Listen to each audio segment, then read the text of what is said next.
Hello guys, welcome back to our short video discussion. Very good evening to all of you. कैसे हो आप सब? तो चलो फटाफट कवर अप करते हैं। इस वीडियो में काफ़ी ज़्यादा हम इंपॉर्टेंट टॉपिक को कवर अप करने वाले हैं।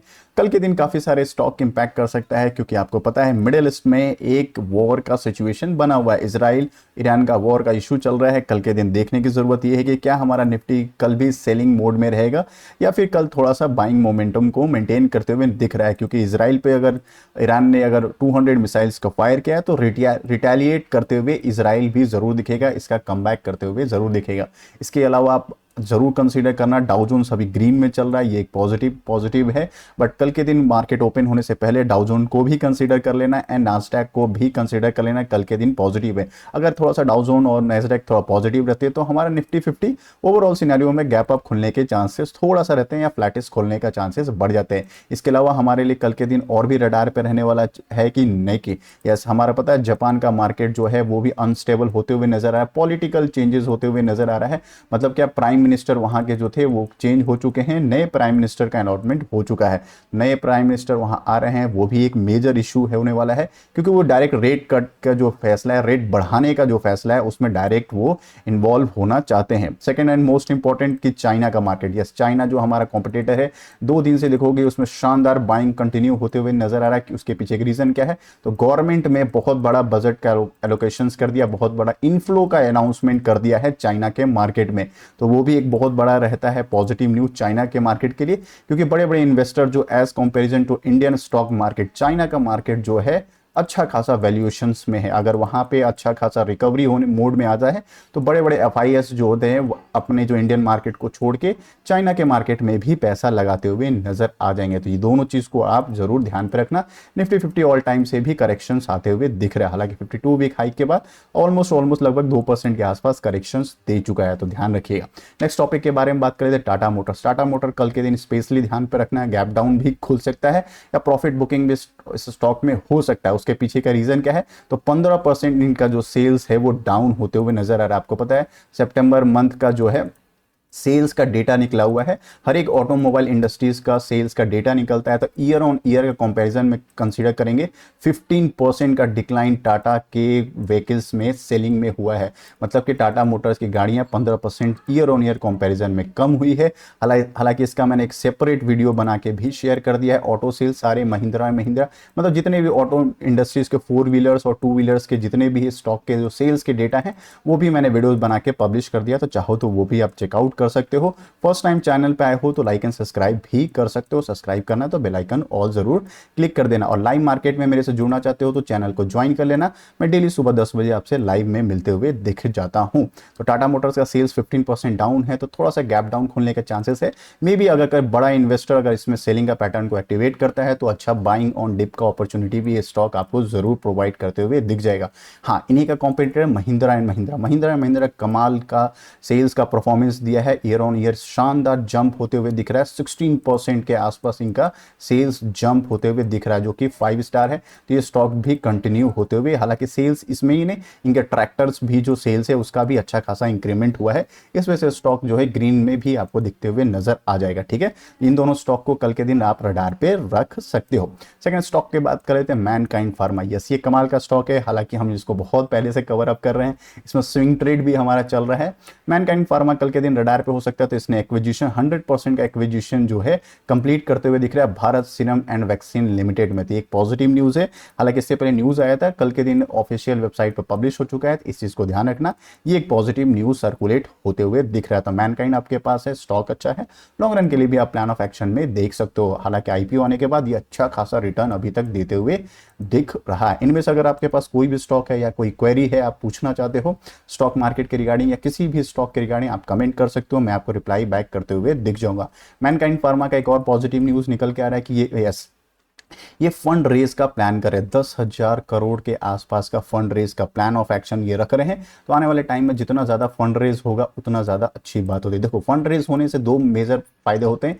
पहला, या तो वो कैपेक्स कर सकते हैं, कंपनी क्या करेगी, कैपेक्स करेगी, बिजनेस को एनहांस करेगी, अलग अलग बिजनेस अपॉर्चुनिटी को देख सकती है। सेकंड, अगर इनके पास कर्जा है तो कर्ज जो डेप्ट है वो कर्ज को भी क्लियर आउट करते हुए नजर आ जाएगा। तो विन विन सिचुएशन रहता है फंड रेज होने पे या तो कर्ज कम करेगी, तो जो भी अच्छी बात रहता है मैनकाइंड फाइनेंस या किसी भी स्टॉक के लिए, या फिर कैपेक्स करती है या कहीं नए बिजनेस को एक्वायर करती है या फिर कोई अच्छा कॉर्पोरेट एक्शंस में भी इन्वॉल्व होती है, तो भी ये बहुत पॉजिटिव न्यूज़ होता है फंड रेज होने के बाद। ठीक है, आई होप मेरे एनालिसिस आपको समझ में आ रहे होंगे, तो लाइक एंड सब्सक्राइब कर देना, क्योंकि मैं इंटरेस्टिंग वीडियोस आपको डेली बेसिस पे न्यूज़ के रिगार्डिंग मैं आपको अपडेट करते रहता हूं। चलो नेक्स्ट टॉपिक के बारे में बात करते हैं, तो एविएशन। यस, एविएशन सेक्टर में जो इंडिगो एक मोनोपोली स्टॉक है। मोनोपोली क्यों? क्योंकि स्पाइस जेट का तो कुछ कह नहीं सकते, एनसीएलटी में ये घूम रहा है, इसके अलावा भी हमारा विस्तारा और ये सब तो स्टॉक मार्केट में है नहीं, तो अभी इंडिगो जो है स्टॉक मार्केट में एविएशन सेक्टर में लीड कर रहा है।